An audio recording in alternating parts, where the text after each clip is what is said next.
శ్రీమాత్రే నమః. అందరికీ నమస్తే అండి. నేను మీ లక్ష్మీ ప్రసన్న. మనం కొవ్వూరు వారాహి పీఠంలో ఉన్నాము. అమ్మ, మీరు ఎక్కడి నుంచి వచ్చారు? ఏ ఊరు?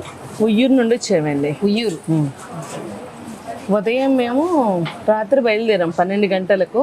మేమందరం గ్రూప్ పెట్టుకున్నాం వాట్సాప్ గ్రూప్లో.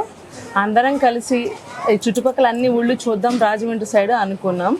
పొద్దున వాడపల్లి ఇవన్నీ చూసుకుంటూ ఇక్కడ వారాహి మాత అమ్మవారు చూడాలి, ఇంత ఫస్ట్ టైం రావటం అని 50 మందితో వచ్చాం బస్ వేసుకొని.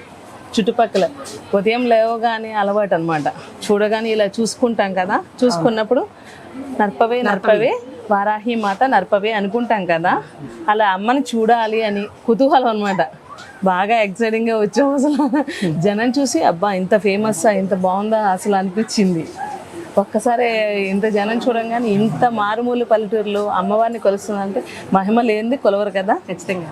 అందుకని చూడాలి, మాట్లాడాలనిపించింది అసలు. కానీ నిజంగానండి, ఇది అసలు ఈ కొవ్వూరు గ్రామం అంటే ఎవరికి తెలియదు. అసలు మారుమూల గ్రామం, ఇది చాలా మారుమూల. అలాంటి గ్రామం ఇప్పుడు అమ్మవారి దయ వలన మారుమూలకపోతుంది బయట. అంటే ఆమె శక్తి ఇక్కడ నడియాడుతుంది కాబట్టి, ఇంత మనం ఆమె మా వెనక ఉండి నడిపిస్తుంది కాబట్టి ఇన్ని వేలాది మందికి, ఇంత వేలాది మందికి మనం అన్నప్రసాదం పెడుతున్నామన్నా, ఇన్ని వేలాది మందికి కోరికలు తీరుతున్నాయి, కష్టాలు నెరవేరుతున్నాయన్నా కేవలం ఆమె శక్తి ఇక్కడ నడియాడుతుంది కాబట్టి ఇంత జరుగుతుంది. ఆమె లలిత అమ్మవారికి ఏ విధంగా అయితే సర్వ సైన్యాధ్యక్షురాలో, అలాగే మాకు కూడా ఒక సర్వ సైన్యాధ్యక్షురాలుగా మా వెనక ఉండి ఇవన్నీ నడిపిస్తుంది. లేదంటే మీ అందరికీ ఒక చిన్న విషయం నేను మీ అందరికీ షేర్ చేసుకుందాం అనుకుంటున్నాను. వారాహి నవరాత్రులు మొదలు ఇప్పటి వరకు నేను ఒక 3 hours పడుకుంటానండి ఉదయం లోపల.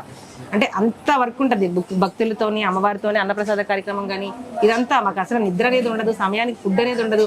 అంటే ఎంత అంతులేని శ్రమ, కష్టం, కన్నీళ్లు. అంటే ఏది కూడా అంత ఈజీగా రాదనమాట. మా అంతులేని కష్టాలు, కన్నీళ్లు, కఠోరమైన శ్రమ ఇవన్నీ కలిస్తేనే ఇక్కడ ఉన్న వారాహి పీఠం. ఇది మాత్రం అక్షర సత్యం అండి.